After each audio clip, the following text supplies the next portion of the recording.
Bonjour Michel. Pour le besoin de cette interview confession, vous avez choisi de ne pas apparaître à visage découvert. Vous avez demandé que votre voix soit elle aussi masquée. Et vous avez choisi de nous adresser à un média libre. Est-ce que vous pouvez nous expliquer pourquoi?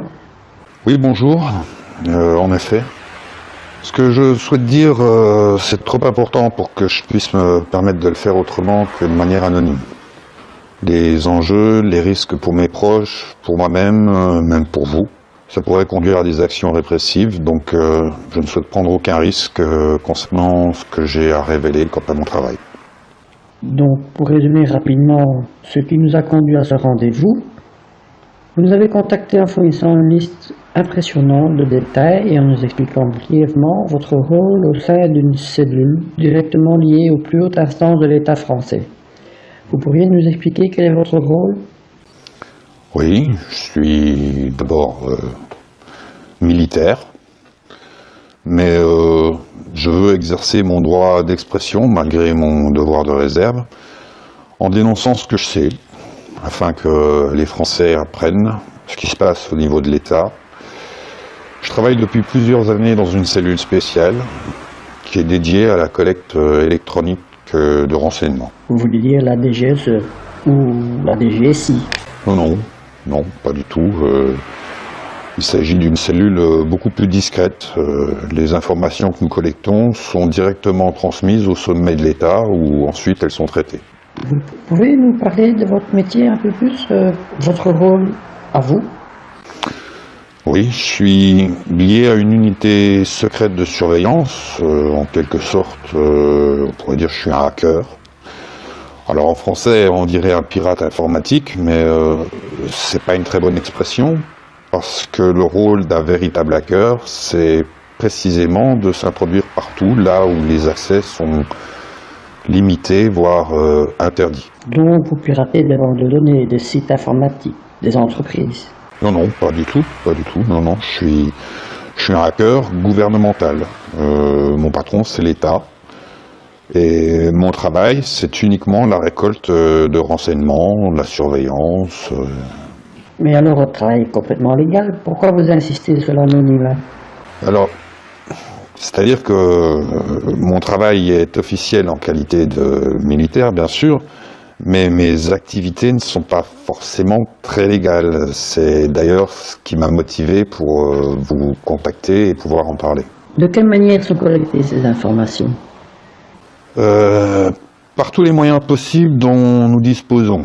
On va dire des écoutes téléphoniques, de la surveillance internet, des caméras discrètes, des filatures physiques, de la récupération auprès d'indics, tout ce qu'on peut avoir sous la main. Il y a quelques mois, par exemple, le grand public apprenait que la CIA et la NSA, après avoir mis la France entière sous écoute, nous avaient donné accès à la technologie dont ils disposaient. Il n'a pas fallu beaucoup de temps pour que des personnes chez nous soient formées et prennent en main les outils qui nous étaient offerts. Par exemple, en théorie, pour mettre un téléphone sur écoute, la personne qui conduit l'enquête doit travailler dans le cadre d'une commission rogatoire, c'est-à-dire obtenir une autorisation d'un juge d'instruction, d'une autorité, et ça n'est accordé que sur les bases d'un dossier solide de présomption d'activité illicite ou dangereuse. De même qu'intercepter des emails, placer un tracker GPS, tout ça, ça doit être justifié. Tracker GPS, ça sert à quoi?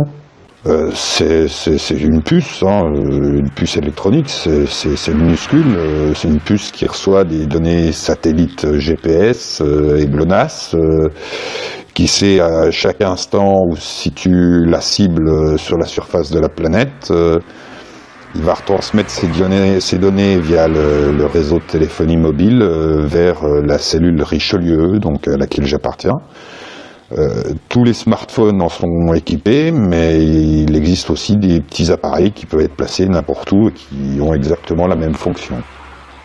C'est un peu de la science-fiction tout ça, vous travaillez dans un film de James Bond. Non, pas du tout là, vous êtes un peu à la traîne. Non, en fait, vous achetez ça pour quelques dollars, c'est disponible sur Internet. Vous pouvez traquer, si vous voulez, votre voiture si elle est volée, votre chien s'il se perd, surveiller les activités de votre femme si vous en avez envie, de vos enfants, de vos ados, peu importe. Mais ça, c'est pas forcément illégal. Non, ça c'est pas illégal. Lorsque c'est regardé ou présenté sous cet angle, ça reste tout à fait légal. Ce qui est légal par contre, c'est lorsque l'État surveille de manière préventive des personnes innocentes et en dehors de toute enquête légale, sans que ces personnes ne fassent l'objet d'un quelconque soupçon judiciaire. Oui, comme vous venez de le dire, le public a appris par une révélation de Wikileaks, suite à des informations de Snowden, que la NSA et la CIA ils ont la capacité d'espionner et collecter des informations sur la quasi-totalité des Américains. Oui, mais pas seulement les Américains. D'ailleurs, je pense que si l'info n'avait pas fuité, aujourd'hui, personne ne saurait que plusieurs gouvernements, dont le gouvernement français, peuvent espionner en permanence chaque citoyen à n'importe quel moment de sa vie.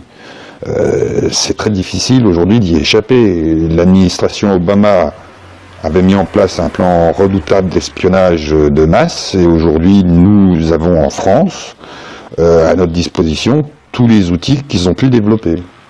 Je viendrai plus tard si vous voulez bien. Revenons à votre activité professionnelle. Donc vous cherchez des mouchards GPS? Non, pas du tout. Non.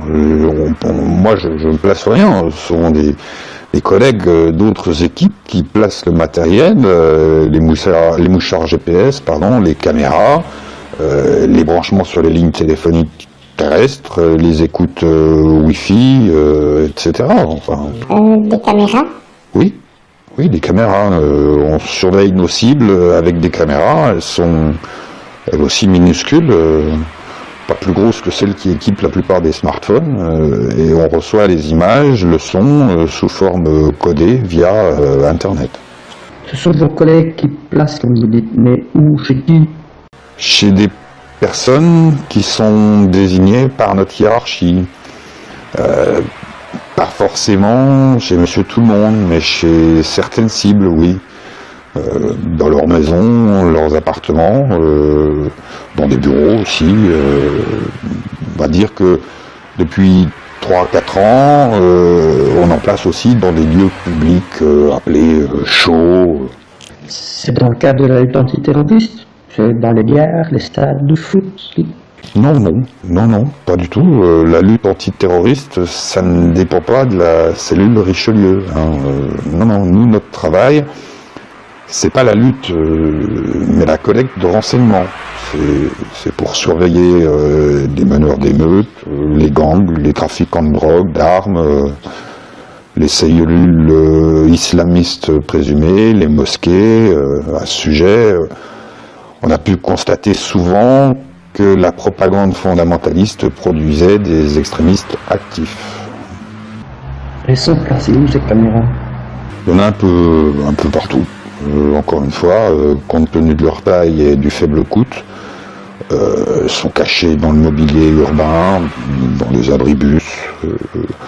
On en cache dans les boîtiers de lampes d'éclairage public, dans les halls d'entrée ou les boîtes aux lettres des HLM, dans des voitures, à l'intérieur même des cités, partout.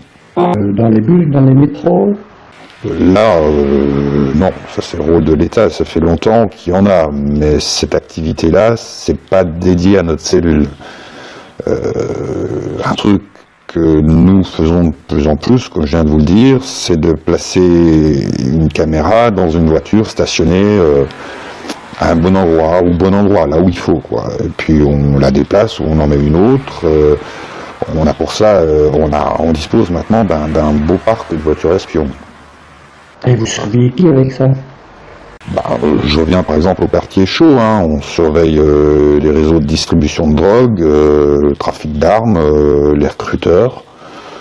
Par exemple, si un dealer sort de chez lui, on le voit sur la première caméra dans la cage d'escalier. ou l'ascenseur. On voit ensuite quand il tourne au coin de la rue, c'est dans le champ d'une autre caméra et on le suit comme ça, voilà. Oui, mais vous n'avez quand même pas des caméras partout. Non, bien sûr que non. Ça servira à rien. Il suffit qu'elle soit bien placée, mais quand on perd la cible quelque part, au cas où, à ce moment-là, on a des programmes informatiques qui nous branchent les images sur les caméras les plus proches, où là, on va voir réapparaître notre cible tôt ou tard, et on sait comme ça, on arrive à le suivre de quartier en quartier, avec parfois des interruptions, mais le plus souvent, ça marche très bien. Mais toutes ces preuves, ça doit conduire à pas mal d'arrestations. Non, pas du tout. Encore une fois, la cellule Richelieu n'a pas pour fonction d'aider les forces de l'ordre dans la lutte contre le terrorisme, la drogue ou le banditisme. Ça pourrait servir à ça, mais c'est pas le cas. Alors à quoi ça sert toute cette moisson d'informations? La fonction de cette équipe, c'est la récolte de renseignements en France par tout moyen électronique, dont le hacking. Le but officiel déclaré au personnel, c'est d'assurer la sécurité nationale, d'assurer l'ordre public, mais nos cibles sont diverses, les thématiques aussi, le terrorisme, le trafic de drogue, le trafic d'armes, les explosifs, le trafic d'êtres humains, l'islam avec toutes ses activités, naturellement, les membres actifs, les mouvements protestataires, que ce soit des étudiants, des syndicats, des filières de transfert, de regroupement d'immigrés et autres, j'en passe, quoi. Ah, vous ratissez vraiment la vache. Disons que ça, c'était la fonction au départ en 2013, quand j'ai intégré le service. Depuis, d'autres fonctions ont été ajoutées. Notre rôle, c'est pas le travail sur le terrain, comme j'ai pu vous l'expliquer. Ça, il y a d'autres services dont c'est la fonction. Nous sommes, nous, simplement devant nos ordinateurs et on intercepte les informations qui sont récoltées chez nos cibles. C'est-à-dire que nous, les informaticiens, on ne traite pas les informations. Elles remontent via la hiérarchie, elles sont classées, archivées. L'analyse finale en est faite par le groupe de direction et le big boss, finalement, qui aiguille ou pas les notes de synthèse vers des services de sécurité compétents, comme vous l'avez dit tout à l'heure, des GSI, des GSE, police, gendarmerie, douane. Vous travaillez au ministère de l'Intérieur, ou au ministère de la Défense. Là, vous comprendrez que je peux pas répondre à cette question. Je peux juste dire que certains d'entre nous travaillent à la maison, d'autres dans des bureaux, à Paris, en province. Ce sont toujours des bureaux anonymes qui ont l'air d'appartenir à des petites PME ou sans prétention. Je suis pas payé directement par l'État pour ce que je fais. Officiellement, je ne suis que militaire. Voilà. Aucun de mes collègues non plus. Nous sommes payés par l'État en qualité de militaire. On n'a aucune fonction qui apparaisse officiellement dans un quelconque organigramme d'État. Pourquoi avez-vous décidé de vous confier et de rendre publique l'existence d'une telle activité? Ce qui provoque ma révolte aujourd'hui, c'est de savoir que des renseignements critiques ont été collectés et que leur communication a été volontairement classée verticalement, quoi. Qu'est-ce que vous voulez dire? Ils ont atterri à la poubelle, ou de toute façon, ils n'ont pas été communiqués aux services compétents, spécialisés pour empêcher certains attentats, alors que nous disposions de toutes les infos depuis des mois. Précisément un peu. Ça a coûté quand même très cher à la France et à ses citoyens. Les événements du 13 novembre 2015, ces massacres auraient pu être évités. On avait suffisamment d'informations pour piéger les terroristes et empêcher divers attentats. Mais vos accusations sont graves. Vous sous-entendez que certains projets d'attentats étaient connus et n'ont pas été déjoués. Oui, parfaitement. Bizarrement, seul l'attentat contre Hollande au Stade de France a été déjoué. Je suis pas le seul à m'être posé la question. Tout le monde au sein du service, même la presse, s'est demandé pourquoi les terroristes du Stade de France se sont fait exploser dans des endroits peu fréquentés, alors qu'ils auraient pu faire une hécatombe en se faisant simplement exploser dans le métro, dans un cinéma ou dans une boîte de nuit.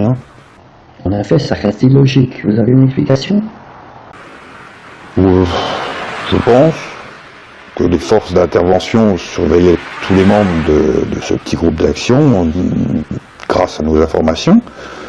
Les déplacements, les téléphones avaient été écoutés.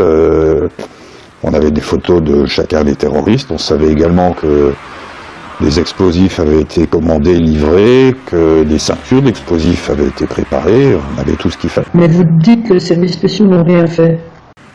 Alors, si, ils ont agi. Ça a même été assez adroit dans un sens, parce qu'ils ont manœuvré pour empêcher que les terroristes entrent dans le stade et s'approchent du président Hollande. Et ils les ont littéralement téléguidés. Et dès qu'ils ont été à bonne distance et dans des lieux isolés, les techniciens ont télécommandé les explosions. Non pas pour faire une hécatombe, mais uniquement pour tuer les terroristes présumés. Grâce à nos informations et surtout grâce à une tactique judicieuse des services d'intervention. Donc finalement, c'est du bon travail. Sur ce coup-là, oui, plus ou moins, oui. Il en reste malgré tout un qui connaît certainement les subtilités du montage et qui, lui, est gardé au secret dans une cellule bien fermée. Ah, vous parlez d'Abdeslam. Oui, c'est ça. Ce serait intéressant que ce garçon puisse parler, révéler ses liens avec certains services français. Si on regarde bien, il s'est débarrassé de son blouson, de sa ceinture d'explosifs avant de prendre la fuite. Comme d'après moi, il a compris qu'il avait été manipulé. Mais je doute qu'on puisse un jour l'entendre dire ce qu'il sait. Je ne serais pas surpris qu'il se suicide en prison. Vous avez des renseignements précis concernant? Précis, oui, et nombreux. On l'avait suivi dans son petit tour d'Europe. J'ai passé Belgique, Autriche, Allemagne, Paris. On avait la liste de ses contacts, ses fournisseurs, ses flancs, la liste des cibles potentielles qu'ils avaient étudiées. On avait intercepté une majorité de leurs communications. Il y a eu un rapport qui a conclu que leur action était imminente.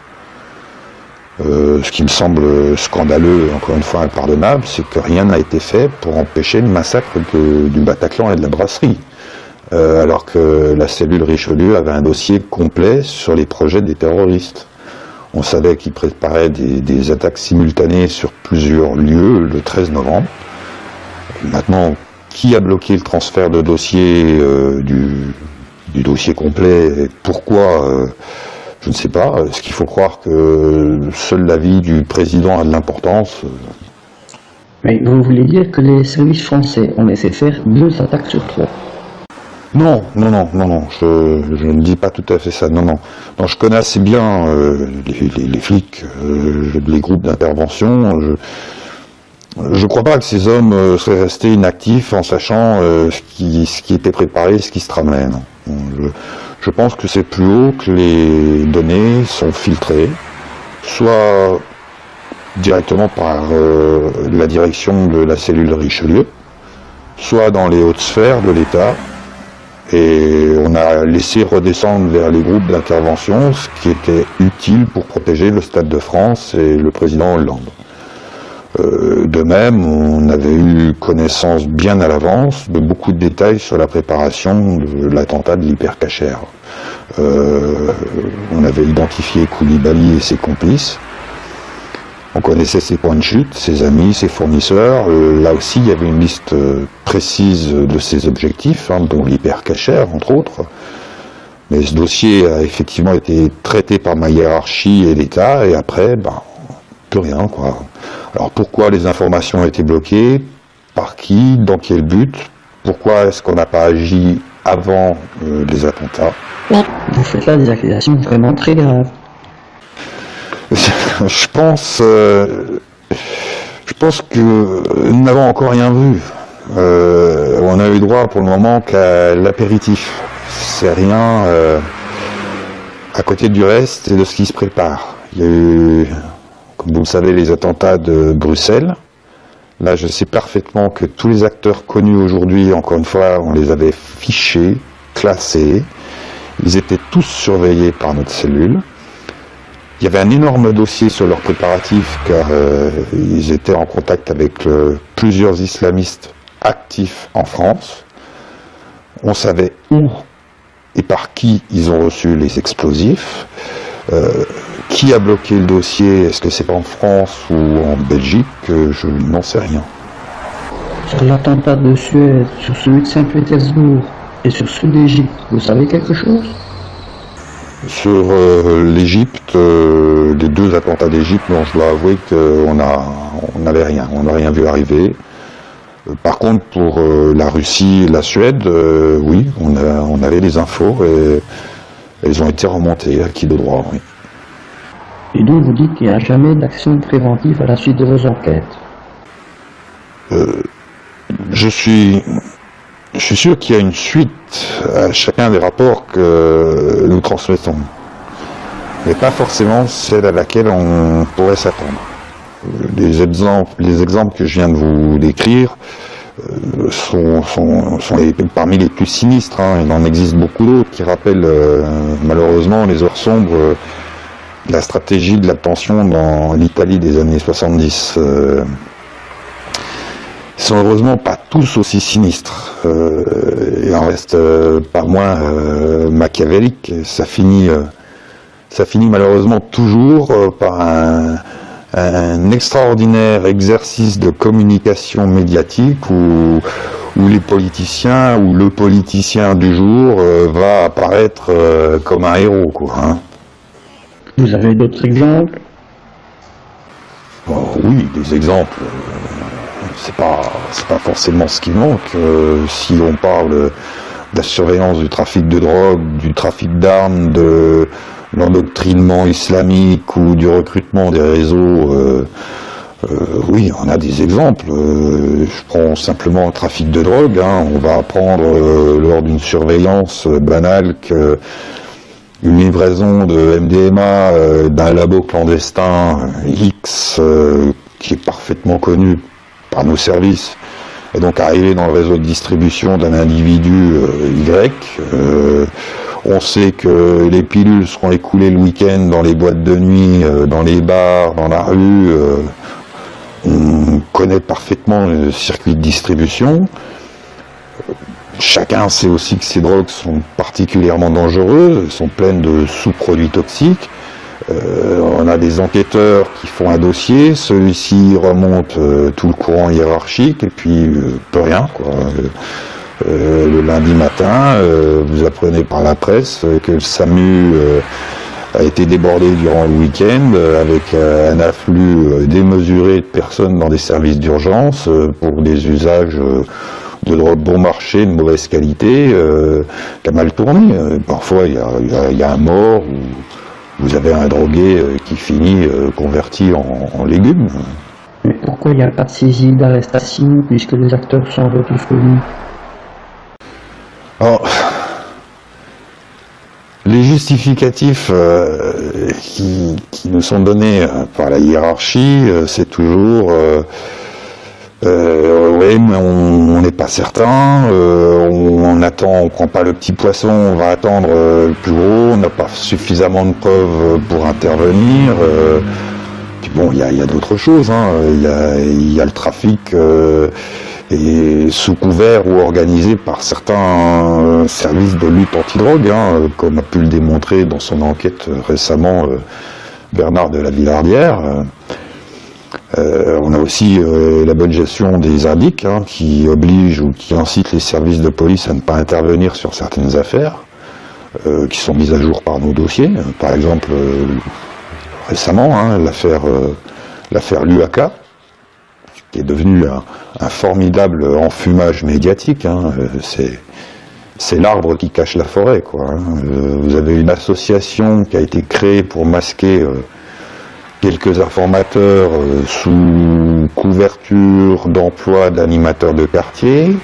On avait la police qui recevait une bonne moisson d'informations qui venait jusque-là de manière normale, et puis malheureusement les flics de quartier ont voulu interpeller un suspect, et là Théo est intervenu. En gros, un simple contrôle de police de routine qui se transforme en bagarre, et notre meilleur indique la source régulière de tuyaux fiables qui se retrouve aux urgences, avec ce que ça a donné. 700 000 euros versés par l'État à la famille Luaka ont disparu, puis notre source de renseignement s'est éteinte, quoi. Donc depuis, étonnamment, silence total des médias, quoi. La cellule Richelieu intervient donc dans beaucoup d'affaires de police. Pas seulement.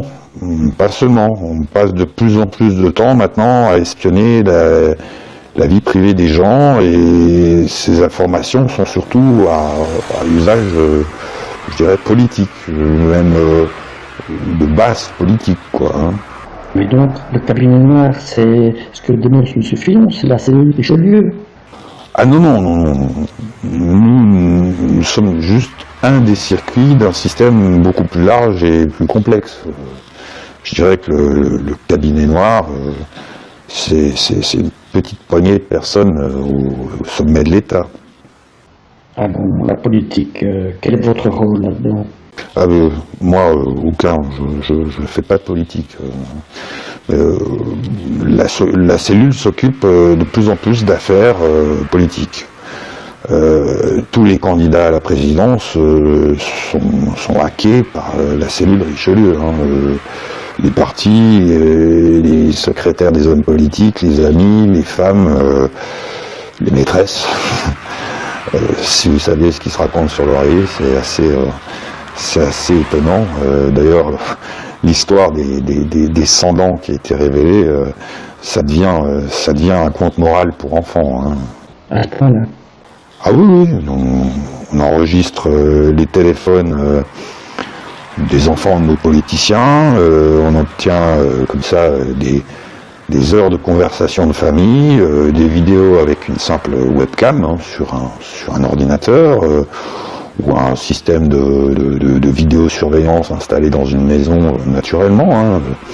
Et le pire, c'est que c'est avec l'argent des contribuables. Ce sont vos impôts qui paient tout ça pour que quelques mégalomanes, je dirais, nous volent notre démocratie. Ça a vraiment une telle ampleur? Oui, parce que toutes les conversations téléphoniques sont interceptables. Une majorité de smartphones, de tablettes, d'ordinateurs ou autres peuvent héberger des virus ou des backdoors qu'on place pour vous écouter. Même quand vous téléphonez pas. Dans certains cas, même si l'appareil est éteint, on arrive aussi à vous géolocaliser. Dans l'affaire Fillon, par exemple, on sait très bien quel était l'emploi du temps de Madame Pénélope Fillon. Coiffeur, boutique, famille, amis, on sait parfaitement tout. Un petit peu d'activité qui aura pu être liée à une activité professionnelle. Et évidemment, c'est une surveillance illégale. Donc, ça ne peut pas être une preuve valable en justice pour démontrer que le travail de Madame Fillon ne justifiait pas du tout son salaire. Mais ça, je pense que M. Fillon est parfaitement au courant de ce genre de pratique. Il a été ministre de Sarkozy et c'était quand même déjà bien répandu à l'époque. Donc aujourd'hui, sa stratégie qui consiste à nier et à repousser d'un revers de main des accusations qui sont portées contre lui joue plus ou moins en sa faveur. On sait aussi d'où Bercy a reçu les ordres pour intervenir, et c'est la cellule Richelieu qui a fourni des indices et des informations pour aiguiller l'enquête. Mais qui tire les ficelles? Je dirais un tout petit cercle, tout petit nombre au sommet de la pyramide. Ce qui est paradoxal, c'est qu'on révèle aujourd'hui l'existence d'un cabinet noir, alors que depuis des années, le président Hollande fait surveiller ses collaborateurs, même les plus proches, ainsi que sa propre famille. J'ai en tête l'exemple arrivé durant la COP21. On avait intercepté une conversation téléphonique entre Jean-Pierre Jouyet et le président Obama, et de tête, je me rappelle que Jouyet avait demandé à Obama, un peu entre amis, alors, Monsieur le Président, qui va gagner, Clinton ou Trump? Là, Obama, en rigolant, dit Hillary, bien sûr, 100%, il n'y a aucun doute. Jouyet lui réplique, mais comment vous pouvez être aussi sûr de ça? Là, Obama lui avait répondu, j'ai une boule de cristal. Et je connais toutes les manœuvres de Trump avant même qu'il les invente.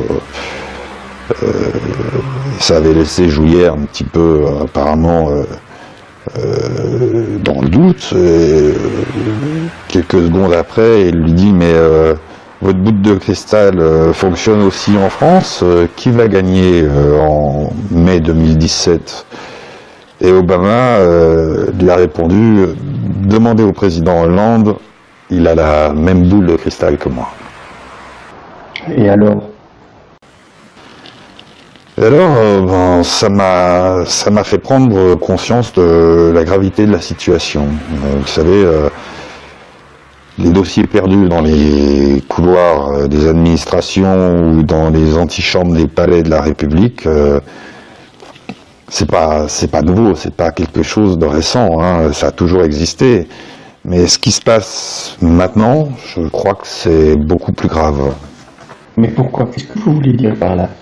Les bavures, les dossiers enterrés pour des raisons obscures, j'arrivais encore à me fabriquer des excuses là-dessus. Mais maintenant, je crois qu'on attaque directement la démocratie. Truquer des élections, c'est renier tous les fondements de la République.